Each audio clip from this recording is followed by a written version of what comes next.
Hello, everyone. Welcome to the podcast, The Man Within, Masculine Stories, Women Listening. We are your hosts, Aurelia, And Tatiana. and today we are joined by Ralph Sledge, a husband and a father of three living in the Dallas-Fort Worth area. He is a screenwriter, ideator, and all-around creative. He has been on a self-healing journey since 2019 and knows that he will continue to work on himself because the journey back to oneself never stops.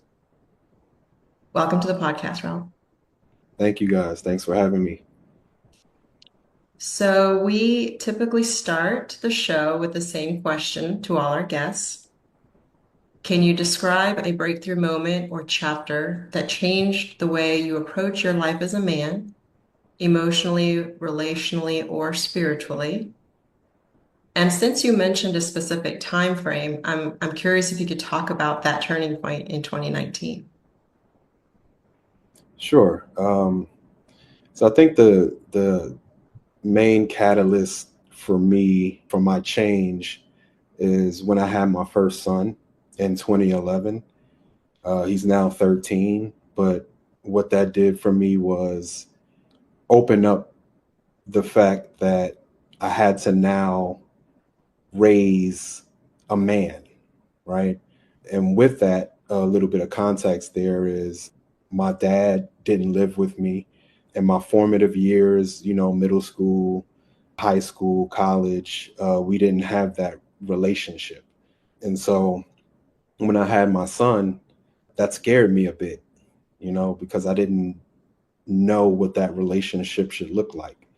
And so that really put me in the driver's seat, if you will, because now I didn't have any relationship there to grasp from, to reach back and pull back from memories in order to move forward and raise my son with. So I had to learn how to be a dad and learn how to cultivate and nurture that relationship, if you will. And so with that, I had to redefine what I thought a man was, what I thought a dad was, and really create that for myself because those relationships weren't there.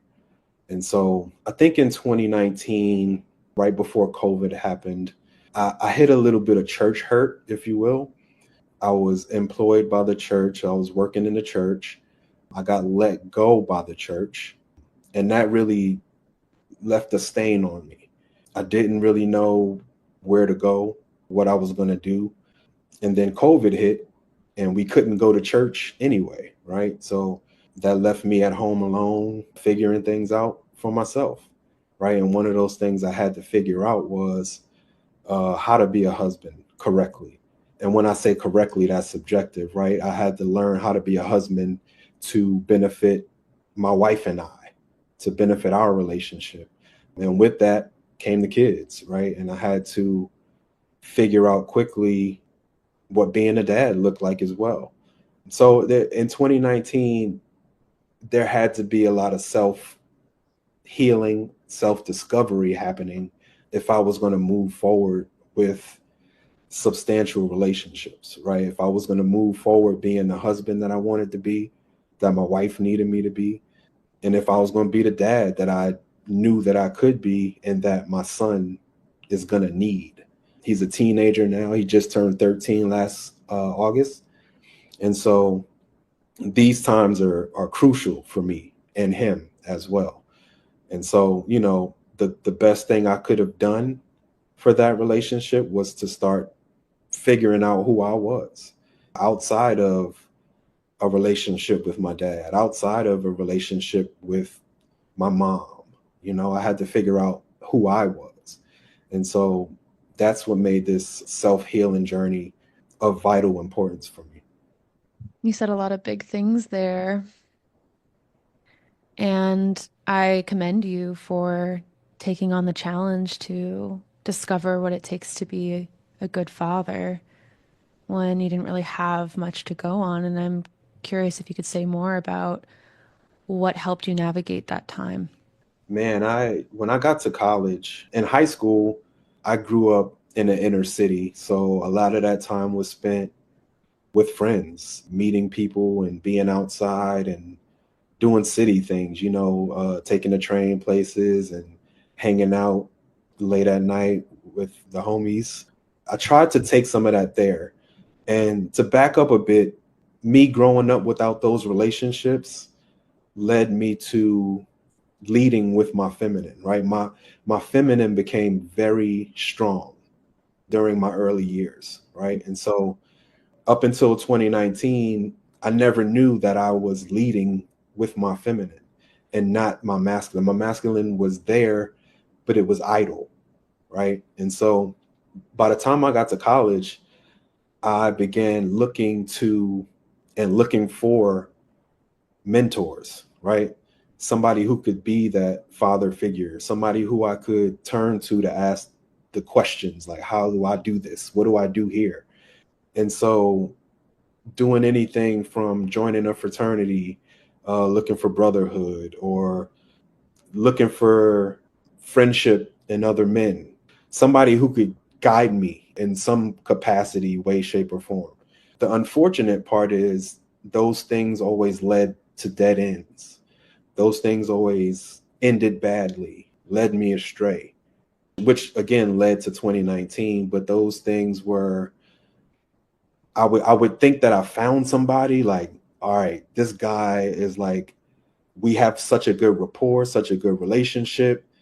I think I can like confide in this person, only to find out that that wasn't the case, and that's happened on a couple of occasions, and that left me even lower than I already was, and so I was really behind the eight ball, if you will, come 2019. So I had a lot of work to do. I had a lot of work to do. Mm. And to just look back on where I came from that and just sticking with it, being open-minded, embracing the fact that I'm a man and I was leading with my feminine and being okay with that, right? There's nothing wrong with that. We both have masculine and feminine within us. It was just that my masculine had to be awakened.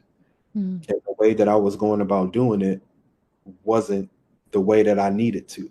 Mm. I was looking externally for people to give me validation or give me guidance or tell me where to go and what to do and how to do it. And I think that's why those relationships all came to a dead end. Mm. I'm really curious about the details of some of this. And I think for some people, if you can expand upon when you say I was in my feminine as a man, like what does that look like? That looks like living internally, being in my head more than doing, if you will. So I'm a creative, right? I'm an ideator. I get ideas all the time. I'm in the middle of 1,000 projects because I have an idea a minute, right? And so in my feminine, I'm always sitting and allowing the ideas to come, allowing the input to come in. But when it's time to take action, I was never that. I was never that person, right? And so when I think about that in a context of my marriage, I leaned on my wife to be more of the doer in the relationship, right? Whereas I was more of a energy guy. I felt energies. If the energy was bad, I was not willing to do certain things, right? Whereas my wife is just like, nah, let's just do it and figure it out afterwards, right? We'll figure out if the energy is bad once we start doing it. And so I think where a lot of men lead with their masculine, it's, oh, I'm going to get up right now. I'm going to get this done because it needs to be done. I'm going to put one foot in front of the other until this thing is done. Whereas me and my masculine, I'm not going to take that step until I feel like my energy is where it needs to be, right? Until I understand that it's a safe space for me to go, because I'm not a battler, right? I was not the person who was ready for conflict. I was not the person who was going to jump in head first and figure it out along the way. I played the back seat and waited for a lot of signs that I should start. And I think that that's where residing in the feminine is, waiting until you get that feeling that everything is going to be okay before you move. And I think that set me back a lot earlier on because I didn't capitalize on a lot of the ideas that I had because I wouldn't take that step forward until I planned it all in my head, until I made sure that I felt right before I did anything. And so that's what that looked like for me, leading with my feminine and just waiting until the energy was right, which could possibly never happen, right? Sometimes you need to take that step and figure it out along the way when the idea comes to you. The idea sometimes is all you need in order to get started. And so I think that that's what it looked like for me. And it sounds like you were in a situation with your wife where she was playing the opposite pole, and you guys could have possibly done that for the rest of your relationship.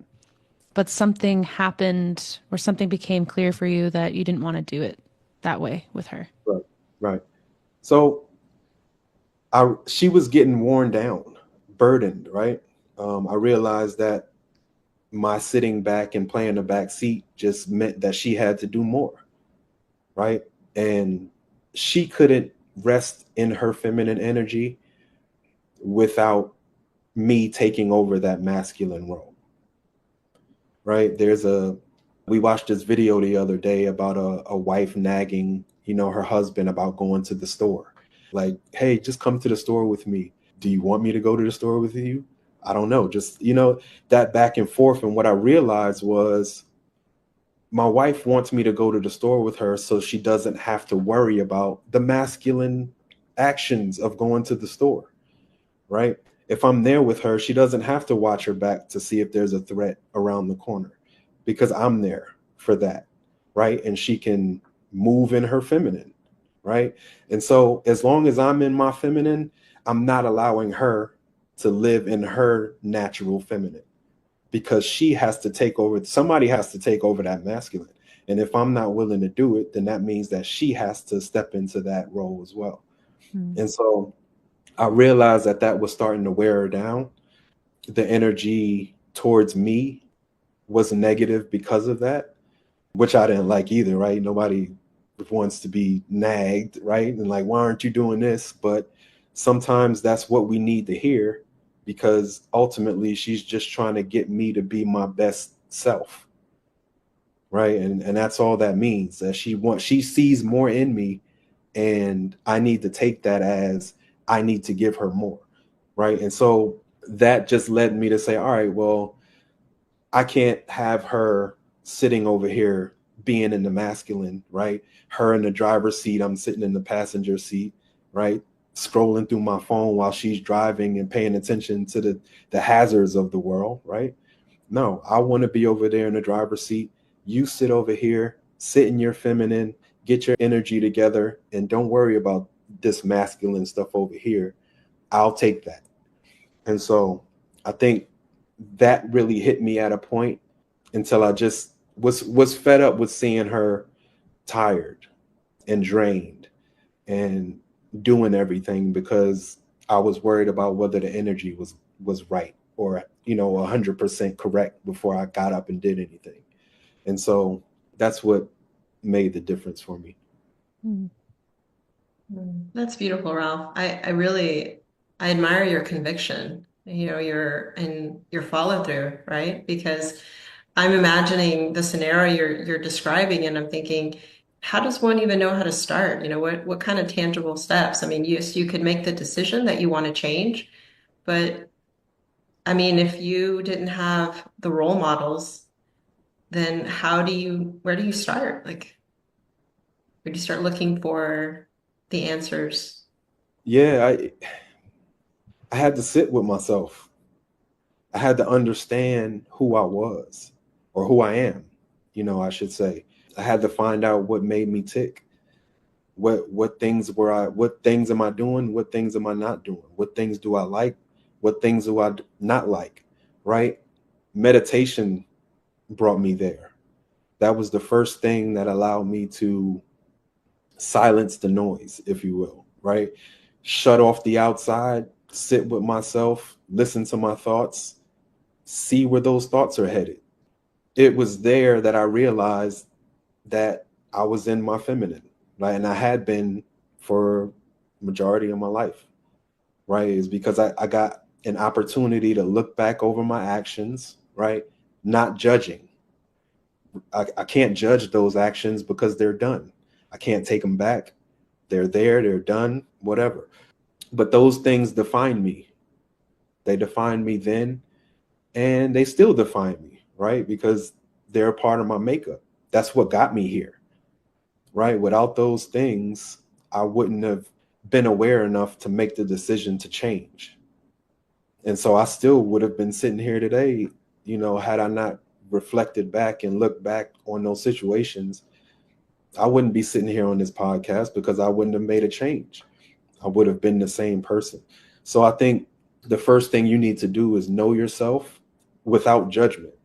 Don't be hard on yourself for who you were. Right now, in this moment, you can decide to be a different person. But you have to make that choice. You have to be aware of everything that you did before, of where that got you or where that was leading you to. And do you still want to go in that direction? And for me, that was a no. Right. And so if I wanted to make a change, I had to figure out the things that I was doing that wasn't working and what the opposite of that looked like. And then I had to start becoming the person who did the opposite of those things. Right. So when I think about taking the masculine over from my wife, that means that I can't sit here and think about the X's, the Y's, and the Z's. I got to get up on X, and then the Y will come, and then the Z will come, right? But then that allows my wife to sit in her feminine energy, and then tell me, hey, there's something up there I don't like, and then I get to take that information and decide where we go from here, right? Instead of her having to be burdened with that. So I think know thyself, right? We hear that everywhere, we see it, but I think that's pivotal. We have to know who we are. And once you know who you are, you can see where you're going. And if you don't want to get there, then you need to start being somebody else. Interesting, because I'm hearing you talk about knowing yourself. You're knowing who you are. You're also saying you could change who you are. So that identity gets to be really dynamic based on your values, based on what you really care about. I know there's some people out there that their value is their sense of freedom, right? I just want to be exactly who I am. Don't tell me anything else. I know who I am. I'm an asshole, or I'm a princess, or whatever. But you're kind of saying something more like know yourself enough to see where you are, see what you've experienced, and knowing that you have the choice to sculpt yourself in a different way. Is that true? Yes. To piggyback on what you were saying, yes, if you're an asshole and you know that and that's what you want to be, perfectly fine. There's nothing wrong with that. You have the right to do that. Yeah. But if being an asshole is leading you to a place that you don't want to be, you can't complain about that, right? You don't get to say, oh, woe is me, if you're Mhm. choosing to be this person. So, yes, it's completely fine for you to be whatever you are in this moment. But if it's leading you to somewhere you don't want to be, you do have the ability to change that at any moment, right? And that starts by making different decisions that you would have made as an asshole, right? To take you to being an honorable, whatever is the opposite of that. You can change that. There's a moment to moment opportunity for you to change who you are and change the direction of your life, right? If I said no to this podcast, that would have taken me down a path that I don't know if I wanted to be down, right? And, I said yes, and this is going to take me somewhere that I think I'm going to be more happy with. And so those are just the forks in the road that you got to look and be cognizant of where it might take you. Powerful stuff. I feel like what you're giving us is a lot of real talk. I think that we would love to have more of these conversations on a day-to-day basis or encourage these kinds of conversations on a day-to-day basis. But people shy away from this level of vulnerability Yeah. or truth. And that's why it's important for me to share my authenticity, right? For me to share my whole self, right? That gives somebody else the green light to do it as well. That's the game in itself, right? We're not here to be like everybody else. I understand that, yes, I have to step into my masculine, but that doesn't look like what every other man's masculine looks like, right? And I can be okay with being in my feminine every now and then, right? Because I know what that feels like. Sometimes that's a safety net for me because I know what that feels like. And there's a possibility for me to slip back into that. The beautiful thing about my wife is that she allows me that space to be vulnerable with her. Being a man looks like many different things. No two men have to be the same, act the same, look the same, dress the same. And I think, that's where people have to start. Let me sit, like I said, let me sit by myself and figure out who I am. And let me see if that's what I'm portraying or not. And why am I not? Is it because I'm worried about what this man over here is going to think of me? Is it because of what my wife is going to think of me? And these are real questions that we have to ask ourselves, let alone having a conversation with somebody else. Like, have that conversation with yourself first, so that when you go out into the world and you do have to have these conversations with people, you know where you're coming from. You don't have to figure it out in a conversation with somebody else. You've Mhm. had this conversation with yourself. So then you can go out and present that to the world without hindrance, without blockage. You can be who you authentically want to be and be free. We mentioned freedom earlier. Like, that's freedom. Me saying I'm a man and how I step foot out this door, regardless of what that looks like to anybody else, does not change that. I love that. And I hear such a comforting level of confidence to be able to own yourself. Yeah. I mean, I've always been original. I always been that one guy who is gonna go left when everybody goes right, and that's just who I'm comfortable being. I'm comfortable bucking the system and asking, well, why are we doing this that way? Is this the most efficient way to do this? And Hmm. so, of course, I look at society and say, if all the men are doing it that way, I don't think I want to do it that way. I want to do it this way. But that doesn't make me any less of a man than they are. And I just have to sit with that and be comfortable with that, knowing that that's who I am, and not let anybody change that for me. Anybody, not even my wife, right? She married me because she wanted me to be me. So I have to be me. And if that's something that she's not willing to accept or be comfortable with, then, there's decisions there to be made on her end. That's really sweet. I don't know if I've ever heard someone say it that way. My wife married me for me to be me. Yeah. And vice versa, right? I got to accept her for who she is, for her upbringing, for her environment that she came from, her wounds, and everything that comes with that. Hmm. At the end of the day, she just wants me to be the man that she sees, right? She sees that as the feminine. She sees that in me without me having to say a word. She knows when I'm pissed. She knows when I'm happy. She knows when she said something that angered me, right? Without me having to say a word.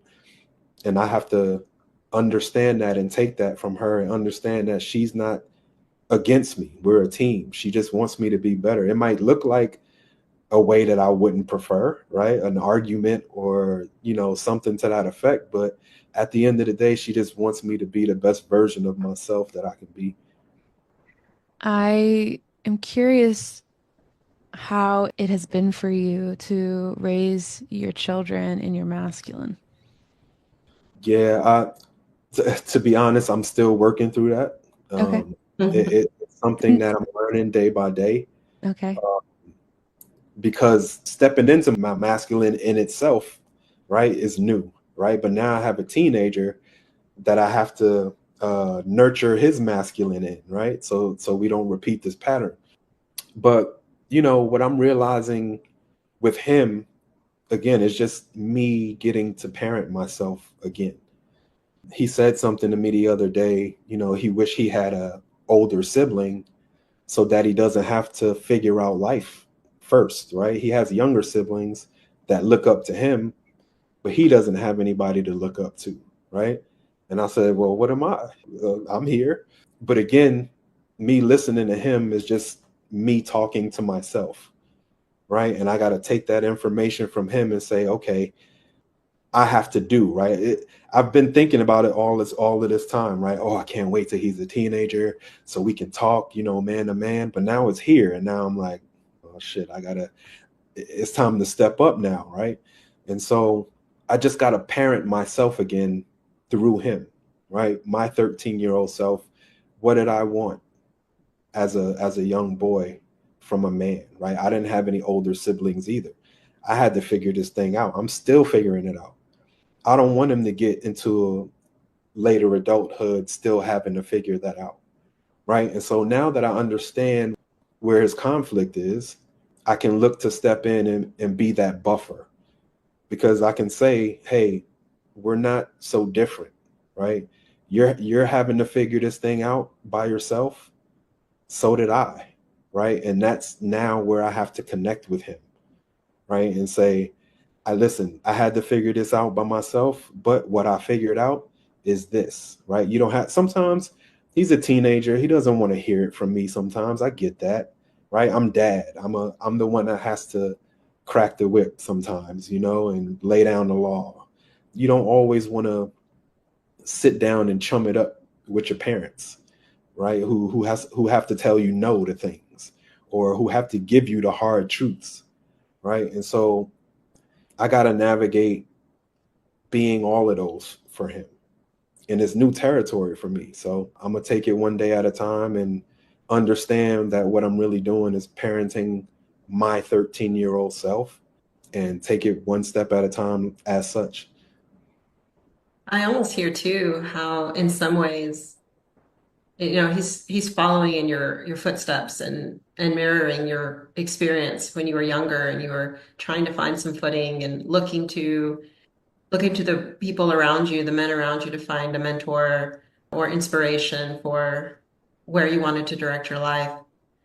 And so it's almost like you get to relive that as well through your son and Right. giving him, at this point, giving him much greater guidance than you received on your own, given that you Right. didn't have a father. And that's the thing, right? In my head, it all plays out so perfectly, right? But when I go to take that action, that obstacle is still in front of me of learning to be in my masculine, right? Now it's time to do. How do we do that? What do we say? And those are the hesitations. Like I don't have those memories or past situations of somebody coming to me and saying, hey, let's sit down and have this talk because it's time to have this talk. I didn't get that. And so me trying to have the talk with him, although I want to, I know the crux of what I want to say, it's just the sitting down part and getting the conversation started that's hard because that didn't happen for me, right? So now I'm just trying to work through that part, trying to work through getting to that part, like my comfort level with having these open conversations. And it's foreign to me. I can't even lie about that. It's very foreign to me. Yeah, that's something that I'm working through. Mm.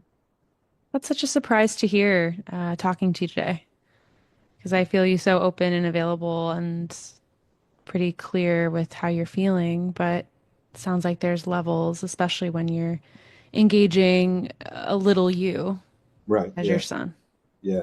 And that too, right? I want to be super intentional with it. I want to make sure I do it right. And I think that it's the wound there for me. Again, it's me, it's my 13-year-old self, and trying to figure out what I wanted to hear and what I needed to hear, and is that something that he needs to hear. I didn't grow up with my dad in the house, right? So I'll never know what he feels like.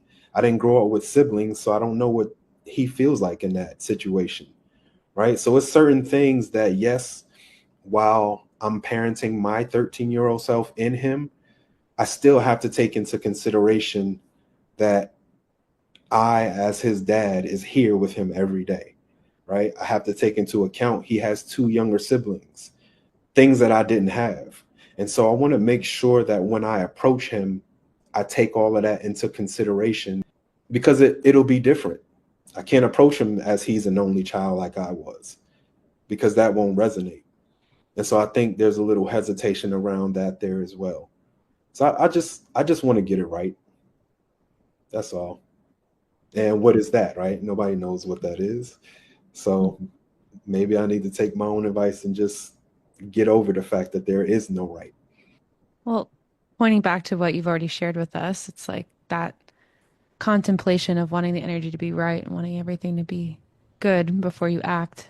But it Yes. sounds like you're acting and yet you still want to make it right. Right. And that's your gas and your brake. Yeah. That's the marriage. I'm looking for the marriage of the masculine and feminine, right? The yin and the yang. Mm-hmm. And I'm still trying to figure out how to make those two flow together. But I know that when I can marry those two, sky's the limit. Amazing. You know, speaking of masculine and the feminine, I'm curious what you would say is your role, as the husband, as the father, in helping your son cultivate a relationship with his mother. Like, what is your role in that? That's a great question. I believe my role is to be me, 100%, no compromise. He chose his parents. He chose his parents for a reason. And I'd be doing them a disservice if I was doing anything other than being myself, even if that was letting my wife do all the work. If that's my authentic self, that's something that he needs to see. If that's something that he needs to see because he doesn't want to do that when he gets older, that's that, right? But I don't get to decide that for him. I have to be who I ultimately want to be. And what I'm understanding now is that I want to be a person who coexists fully and honestly with my wife, right? I want to have conversations with her in the open so that the kids can see us go back and forth. I don't want to hold back who I am in front of them, especially when I'm around my wife, right? Because I want them to understand what relationships are supposed to look like. They did get to see me be fully in my feminine for the majority of the relationship, right? But now it's time for them to see a different side of that as I grow within myself. And so again, like, what's going on inside of me will appear outside of me, right? And so the more I change myself for the better, the more they will see that, and the more they will want to change themselves for the better, right? So at this point, my role is to set the example, right? To lead by example. Somebody said this the other day: you want your kids to be disciplined, but you're not disciplined. And that hit me, right? Because everything that I fuss about my kids doing, I can't turn around and do those exact same things, because then my words fall on deaf ears, right? And so I have to be the example that I'm hoping to set for them in all aspects of life, right? Especially with my wife, because that's going to set the tone for their relationships, right? For my daughter, especially. So, yeah, I just want him to see that you can be who you are. If you don't like that, you can change. It's never too late to change who you are or who you're becoming. There is no right or wrong. Yeah, and I just want to set that example for him, that I'm not perfect. I'm not a superhero. I will get things wrong. I will apologize to you. I will yell at you. I will not mean it. I will come back and tell you that I didn't mean it. I just want to show him all sides of what a man can be. Society is going to tell him otherwise. He's going to learn that firsthand here from me. And that only starts with me growing as a person myself. So I need to do the work on myself first and foremost, and then everything else will fall in line after that. Really beautiful to hear. I love hearing you share all the nuances there, especially when our culture is bombarded with men as the superhero or the villain, which is just such a black and white trap. And to hear you say, yeah, I'm gonna make mistakes. I'm not a superhero. I feel really relieved hearing you say that. Yeah. I wanted to circle back to when you talked a bit about leaving the church, your church. I'm curious where you are now with your connection spiritually, what you're sharing with your kids and your family around all of that. I'm all internal spiritually. I meditate. I'm doing breath work, right? I'm tapped into God for myself. And that's how I feel. I don't stop my kids from going to church. If they want to go to church, they can. They go with their grandmother. Often the past few weeks, they've been with their grandmother. I'm not against church. I think that they have to formulate the relationship with church for themselves. Because of my relationship, I'm not gonna dictate their relationship. They've got to find that for themselves. And I understand that. I had to find for myself what worked. I'm just hoping to offer an alternative view of what the church offers. It's not a conflicting stance, it's an accompanying stance. Yes, that the church says this, yes, and that's accurate. But I do want you to look at it from some other angles, if you will, right? There's some other meanings there. There's some other interpretations there. Get in the Bible for yourself and see what you're feeling. See where it leads you. Sit with yourself about it, right? You don't have to just take the word of somebody else. Go inside and see what you have to say about it. And so I think that's where that situation led me. It led me to get in the Bible for myself and see what I felt about it.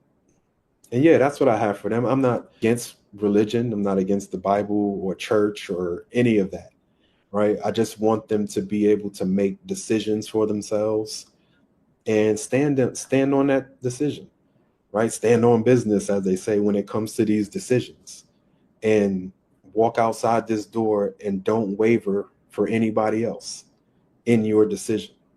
Not even me as your dad. If you want to go about that and I think that you should go another way, I'm not going to stop you in your tracks. I'm going to let you live. I'm going to let you learn, and I'm going to let you figure it out, because your life is not mine for me to decide. It's yours. And so, yeah, that's where I stand on that. I'm comfortable. I could go to church and feel just as comfortable with the message, right? Because I understand it fully. It took me out the building, but it didn't do anything else for me. I went inside and got it for myself. Beautiful. I grew up Catholic. How cool to be able to really get more intimate instead of it being this thing out here that you're just told to get with the program about. Right. You grow up, your parents go into church. What else are you going to do, right? You're going to tag along because they're not going to leave you home by yourself. And so we get put in these situations out of our control, if you will. And so sometimes it's the only thing we grow up knowing, so much so to the point that we never question if we want to be here, want to be doing this way. And that's something that I didn't want for my children. I want them to be able to make that decision for themselves. So for many, church represents community Mhm. and connection, which is, what so many of us are seeking. And even to your story, when you talked about when you were younger and you were seeking out friendships, mentors, brotherhood. I mean, how in the absence of that type of religious community, how do you think is are options for us to build community in other ways. Like maybe how you might encourage your children. Like, what are some other ways that we can connect? Yeah. You've got to, and this is another reason why it's important to know who you are, to know what you enjoy, right? My son is a gamer, right? And so you're going to find people doing what you enjoy, and you're going to find like-minded people doing what you enjoy. But first, you got to know what you enjoy, right? Um, we get on him all the time about being on the video game all the time, but if that's what he enjoy, why shouldn't he do it, right? The things we enjoy, we don't let anybody tell us not to do it. Well, sometimes we do, but that's where he's going to find his tribe, the places he loves to be. And I encourage anybody to find people that way.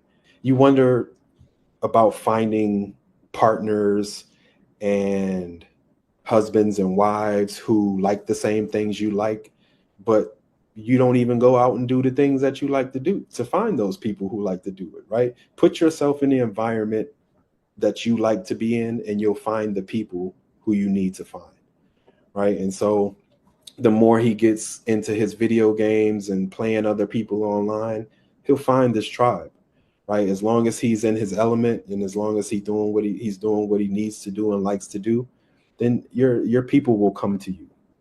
They will find you. And so with anything, right?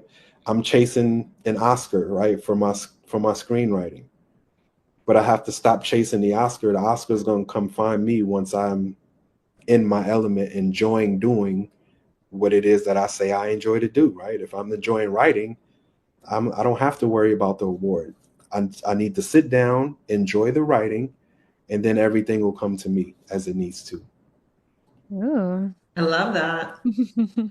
And I'm guessing and knowing on some level that you've found your some community through really leaning into what you love, Yeah. correct? Yeah, I did.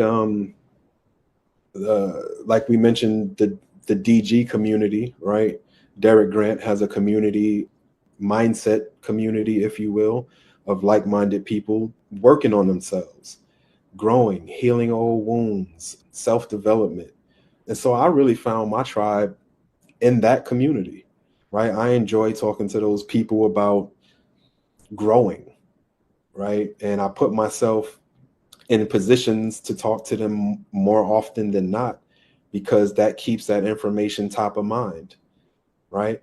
And if I really love it, which I do, I love working on myself and growing. I love who it has made me, who it has turned me into. And so why not continue to do that as much as often as I can, right? And it just so happens that in that I found people who love to work on themselves just as much as I do. And that energy is contagious. And so once we're all together and we're constantly together 3, 4 times a week, discussing and talking and new ways to grow and do new ways of doing this, the growth happens exponentially. I don't leave those interactions drained. I'll leave them propped up, even more energized than when I came into the conversation. And so when you find those communities that do that for you, why would you not want to experience that all the time? Right. And so you just surround yourself with the people that energize you. Mm-hmm. You'll only find that doing the things that you love. Mm-hmm. Yeah, and I just love this message because I feel a lot of people, they only compare their experience to their experience.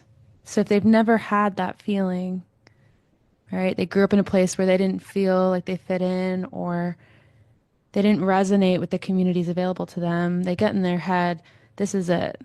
Like my life is about taking the best I can out of situations that don't really give me much. Right.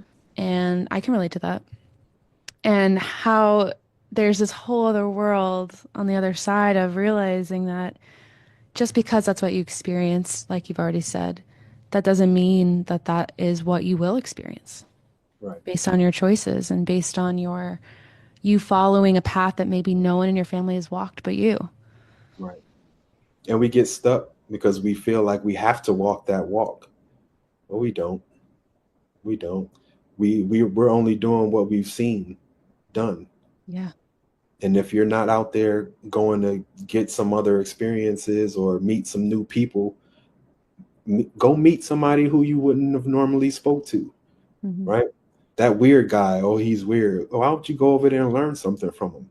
He's got something to offer you. I'll tell you that much, Hmm. right? But we don't like to stray from our norms, and that's what keeps us boxed in. Right.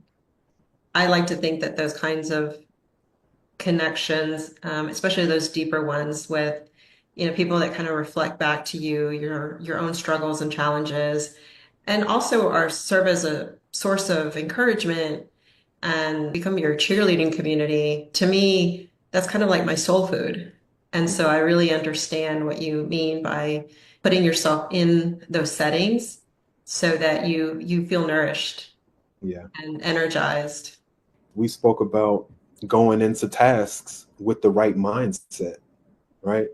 I can only imagine what it's like leaving an environment that fuels you and then stepping into a task, right?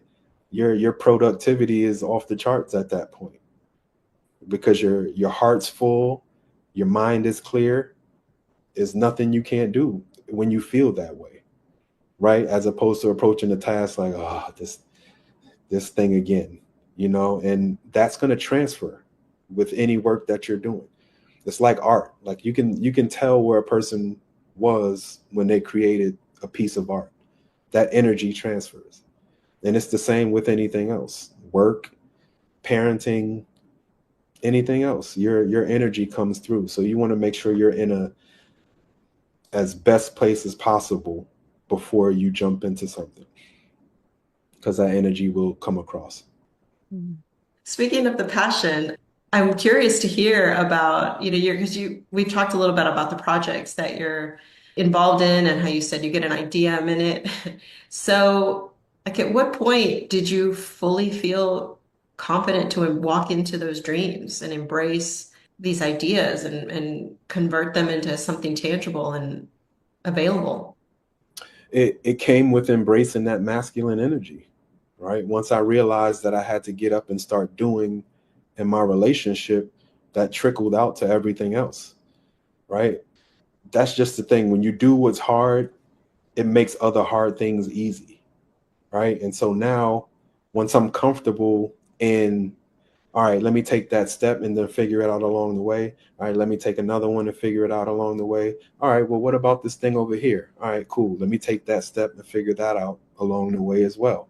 And so when I made that shift into developing more of my masculine energy, it opened up to every other thing, to work, to projects, to my own creative projects, to parenting, to just everything else, right? Again, would I have said yes to this podcast?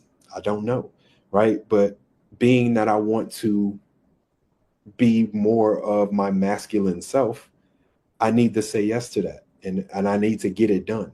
And so yeah, it led me down that path in all aspects of life, not just my marriage, but it opened up a whole world of new doors for me in my masculinity to start taking those steps and saying, you know what, I can get this done.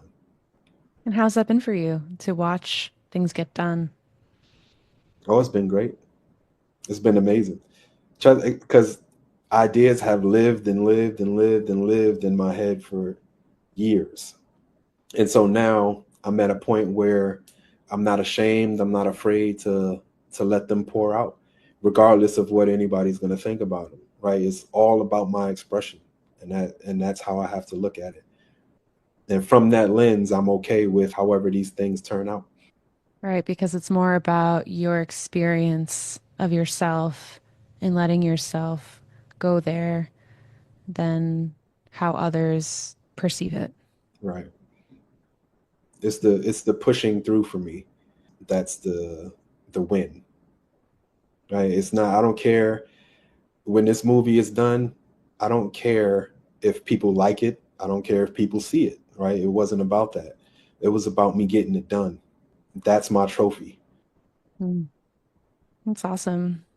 And a film project. is a lot of work. It is. We just talked about it briefly before we got on today that you've taken on a lot of roles this time around beyond screenwriter. And it was on purpose, right? That it's funny how life works.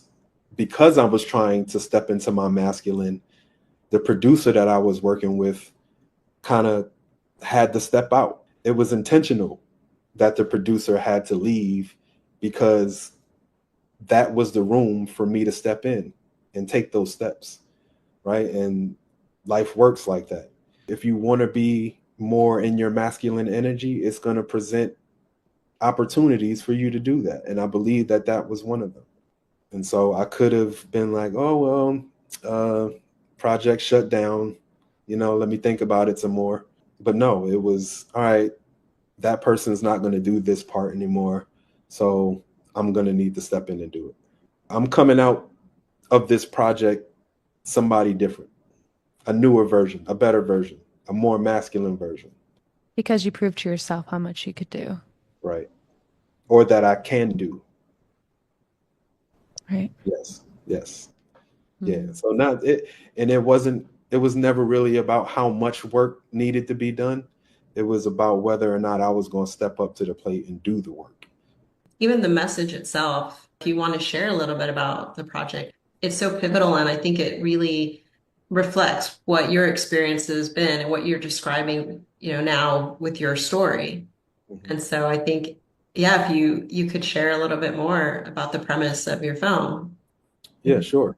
And it was, I drew from my life definitely for this project, but it's called Karate Daddy. Even the name was something that, my kids were in the back seat one day and they were just putting words together. And one of them said Karate Daddy, and it stuck with me. And I said, let me see what I can do with this. It's about a husband and father who is in more of their masculine, to put it into terms, but would start projects and not finish them, would not do what he said he would do. And so his family was kind of fractured. His wife and his son didn't really respect him. They didn't honor what he said until one day when his son got into a conflict, right? And the father decided that this was going to be his opportunity to get his family back. So he brings in his son, wants to teach him to stick up for himself, self-defense. And within that process, he gains the confidence within himself to be the dad and the husband that he knew he should have been all along, right? And so with that confidence comes a little bit of overconfidence.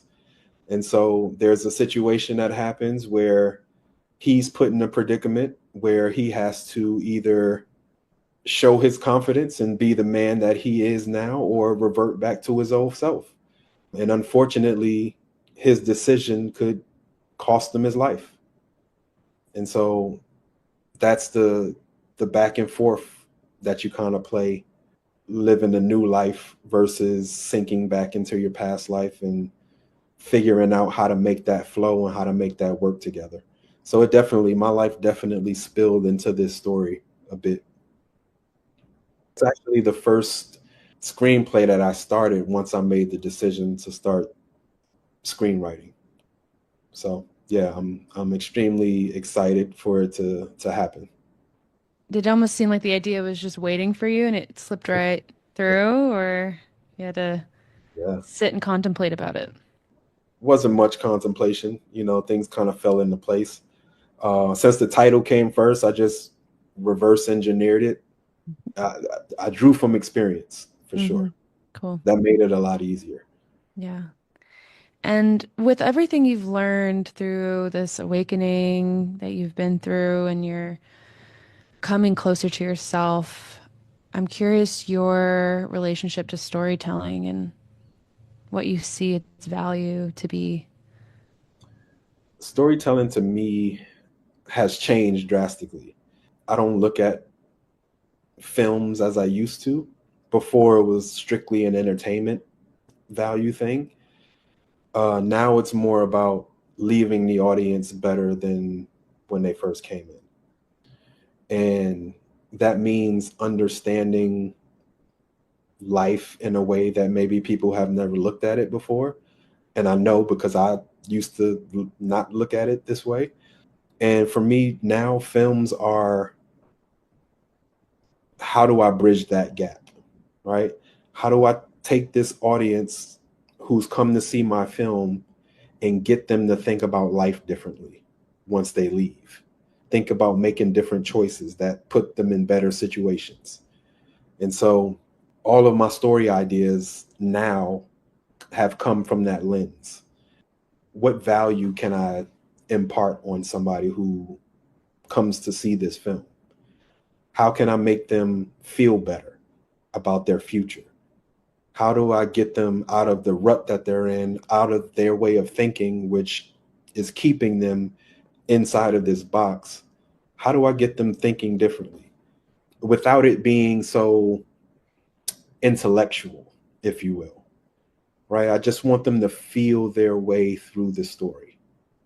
And then when it comes to the end, I want them to leave with the message, not even knowing that they got the message, right? Not even knowing that there was a message there. But when they leave, they're thinking about it, and now they're seeing things in their life differently. And so that's how I'm viewing storytelling at this point. How can I make this audience better people leaving than when they came in? I appreciate that, especially just the art world in general, whether that's fine art or film or TV. We're in a time where you can do anything you want. It's your playground, but it does seem like such an awesome opportunity to take a medium and really do something meaningful with it. It's a difficult space because as a screenwriter, of course, you want to crack into the industry and make the $1 million movie. And that's not necessarily the route based on my type of storytelling that they want to hear, right? They want Transformers and Avengers and those things, right? Which, don't get me wrong, they have their messaging as well. But I just want to be a bit more intentional about it, right? I want to give you a real life situation and make you think about that. To me, it sounds like you want to channel your inspiration. I do. If it doesn't net me $6 million, that's fine. I want to get this out, and I want it to be for people. The audience will be there. I don't know what that audience is, but there's an audience for everything. True. I sit on TikTok and watch pool balls race on a treadmill before. There's an audience for anything, right? I just have to express myself. There's no audience if I don't make the art. I kind of have maybe a final question for you here, just around fatherhood. I'm wondering if you have a message for the fathers. There's a lot of dads out there that they're similar to you in the sense that they didn't have a lot of guidance. They didn't have a lot of even self-awareness of their feelings, of their desires. And it's a lot to awaken to, right? It's a lot to open up your eyes and see how far away you are from yourself. And I wonder if you have a message for men like that who are really scared to admit this slash take the journey that you've taken. Yeah. Yeah. One thing that I understand now is if I don't raise my son, then society will raise him.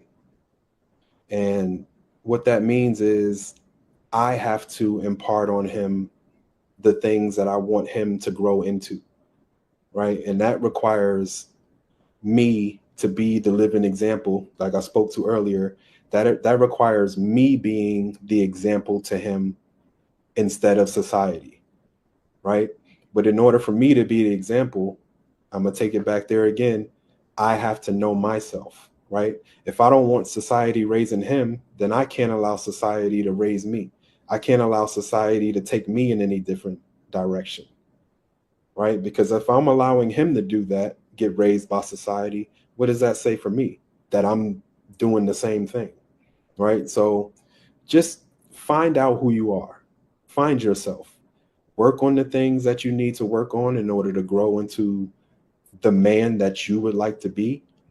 And then it'll be so much easier to impart those things on your son, on your daughter, on your children, right? And so I think the most important thing there is to just know who you are, know what you like, what you don't like, shut off all of the inputs from outside, go inside, learn yourself, and then you will see that change happen in your relationship with your children. Thank you. You're welcome. As we're wrapping up, Ralph, if you want to share with our audience about how they can follow you, connect with you, what you're up to, if you just want to share a bit more about what's going on in your life. Sure. Aside from the film, Karate Daddy, which I spoke a bit about, hopefully that'll be done and available to view late this summer. So there's that. I am also working on a book about relationships, and I'm writing this book so that my children can have a reference guide for their relationships moving forward. So yeah, I'm in the middle of that as well. I'm on all social as Just Sledge. That's Just, and my last name Sledge. So Just Sledge on all platforms. You can find me there. But yeah, at this point, I'm movie, book, and family, and I'm just growing in each of those regards. How beautiful. Thank you so much for all that you're cultivating in your life and sharing it with us so openly. It's such a treat to hear about and feel you as you share. Yeah, thank you. Thank you guys for creating this space, for one, and then allowing me to come here and share. Me sharing this helps me more than you know. Me just being able to get it out, to process it, to hear myself say these things. It's all a part of working on myself. So thank you. Appreciate it. Mm-hmm. Oh, Ralph, I echo Tatiana. And, there's been a lot of really beautiful gems that you've shared and some powerful straight talk. So I'm also very grateful. Just so glad to be in community with you. Likewise. So to all of our listeners, we will say thank you for joining us today. We're very grateful to have had Ralph on the show today. And we will thank all of you for tuning in to The Man Within, Masculine Stories, Women Listening. Until next time. Bye.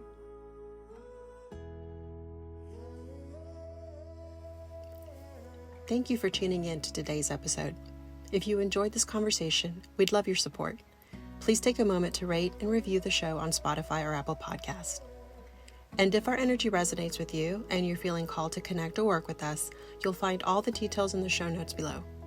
Thank you again for being part of this journey with us.